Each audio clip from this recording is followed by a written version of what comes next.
I'm so excited to join you guys this morning because I absolutely love the topic that we're talking about today for Mindset Monday, and that is connecting to your intuitive mind. Good morning, Michelle. Thank you for joining me.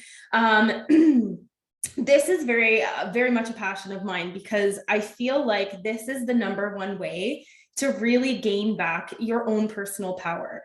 And when it comes to mindset, our logical mind and our intuitive mind sometimes fight like siblings. And I'm posting a reel on Instagram and well, not a reel, but a video on TikTok later today that talks about sibling rivalry. And I think I just thought it was the funniest analogy because it's so true.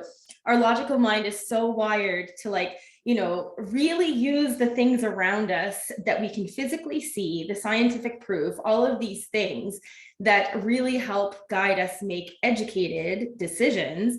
And our intuitive mind is very much like that divine feminine that's like, let go, be free, like have some fun. And so I absolutely love the idea of embracing that a little more, because when we get to a place in our life where we can really embody that freedom to just be ourselves and follow that guidance and not need that external validation, it's a huge game changer, my friends, huge game changer. So without further ado, I'm going to give you three reasons why, three ways to make a very simple shift in connecting yourself to that intuitive mind a little bit more. So the first one is simply to, sorry, I took notes because I get distracted. Allow that intuition or higher self to guide you, right? So allowing it is the first thing. You always have a choice. I know all of us that are, partaking in this video at some point in time, we all feel that nudge sometimes, the excitement to try something new or whatever it is, right? Like we can feel it, it's powerful. And like I said, by slowly, baby steps, by slowly allowing yourself to follow those nudges, whether it's that you're going to allow yourself to try that new hobby that you've been thinking about doing, or maybe it's that, you've found a really great book on Amazon, but it's like $20. You don't want to buy that, whatever, blah, blah, blah, right? Like whatever it is, I don't care how minuscule it is or how grandiose it is, and investing in like a huge program to improve yourself somehow. Like it doesn't matter what it is, but trusting that you're being drawn to that for a particular reason and letting it happen, allowing it to happen is the number one step to building this relationship and making that connection with your intuitive mind. Practice makes perfect is number two. The more you intentionally connect to that intuitive guidance, the easier it's going to get to do it, because that leads straight into number three. The more times that you allow yourself to do it, the more proof you're going to have. So I was part of a challenge one time, and I'll give credit where credit is due. It was not an activity that I came up with. The beautiful Ange de Lumiere had created an intuition challenge that I took probably, 2.5 years ago now. And one of the first activities that she had us do was to write a list of all the times your intuition was like helpful to you. And that was really powerful because it made you actually sit back and really think about, okay, like when have I followed that guidance and when has it paid off? So this idea of having this proof just helps solidify that relationship. It's no different than building a relationship like with a human. You have to develop that level of trust and you have to develop that level of intimacy in some form or fashion. It doesn't matter what kind of relationship you have. Every relationship has some form of intimacy to it. And that's exactly what this step helps you to do. So by keeping kind of proof of your intuition guiding you into things that have either kept you safe or towards something positive, or like helping to achieve your goal or allowing you to meet your new best friend, whatever it is, there's usually something positive that comes out of following that nudge. So that's the three ways that you can easily shift.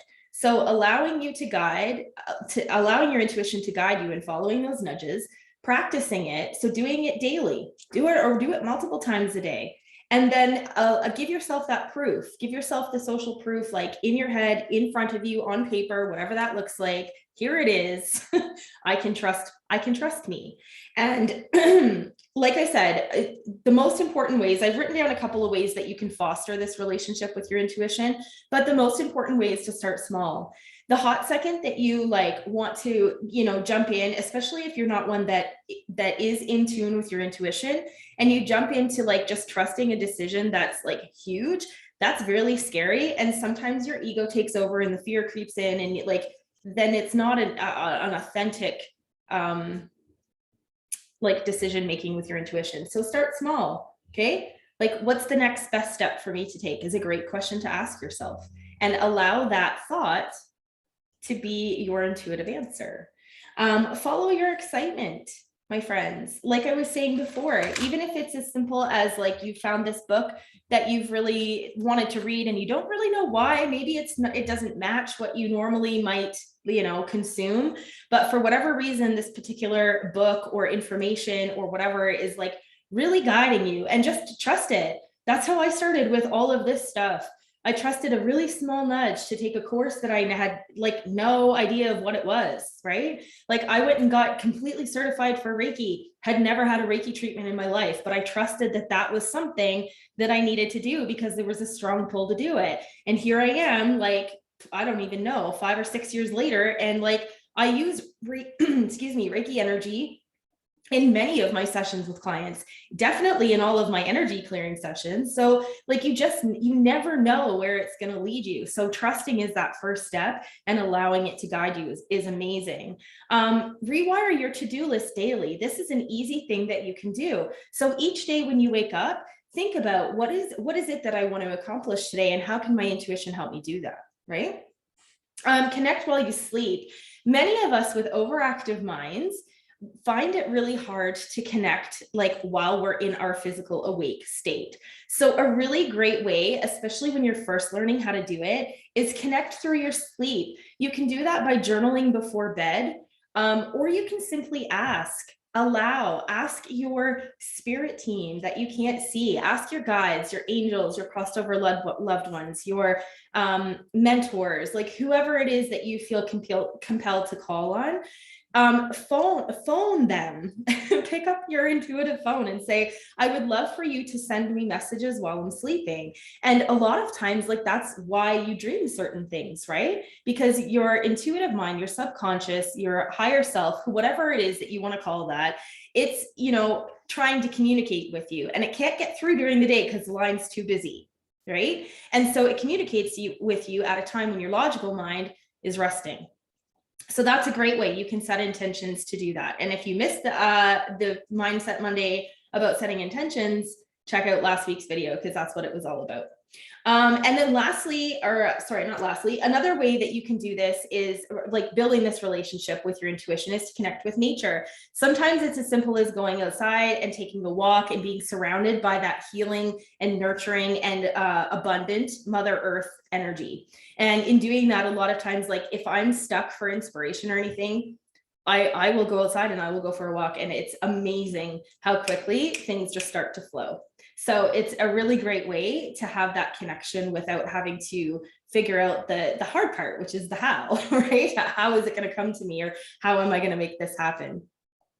Journaling is a great way to connect as well, and more so specifically automatic writing. And what I mean by that, I've done some training on this in my Facebook group, but automatic writing is basically you asking your logical mind to take a break and leave it at the door, and you just sit down and you write about whatever comes to your mind, and you write about it for as long as you feel like you have something to say. And a lot of times that is your higher self or your intuition talking to you, because some of the things that come out, some of it is like, your to-do list of like, oh, I need to get this done, I'm feeling overwhelmed about this, blah, blah, blah. But like, as you go through that process, and as you do it more often, and as you get comfortable in allowing some of these messages to come through, you can gain some really valuable insight into things that are truly important to your aligned path and your mindset. So it's a great way to foster that relationship. And then you also, another really important thing is to watch your words, my friends. When our minds are full of negative self-talk, our intuition can't communicate with us, because when we think about the universe, right? And how interacting with the universe is, great for manifesting and the law of attraction and all of those things. So like this is a huge connection to your mindset. When you are allowing that inner critic to constantly be at play and constantly be the leader that's in charge inside of your mind, it's really difficult for the language of love to come through, and your intuition will talk to you in a loving way. So make sure you are giving yourself words of love and kindness and encouragement and let that inner cheerleader be the leader inside of your head, and just tell that inner critic, like, not today, Satan, not today. So those are my tips for strengthening your intuitive mind connection, and then ways that you can kind of build that relationship. So I hope this was helpful to you on this beautiful Monday. I hope you all have the best week ever. Don't know about you, but this is the last week before Christmas holidays start for my littles. So I am in full mode to try and get as much done as I can this week in my business so that I can truly unplug and be mindful and present with my kiddos next week and the week after while they're on holidays. So I wish you all the very best. I hope you have the most beautiful day, and I will see you again soon. Thank you so much for spending some time with me today. Love you guys.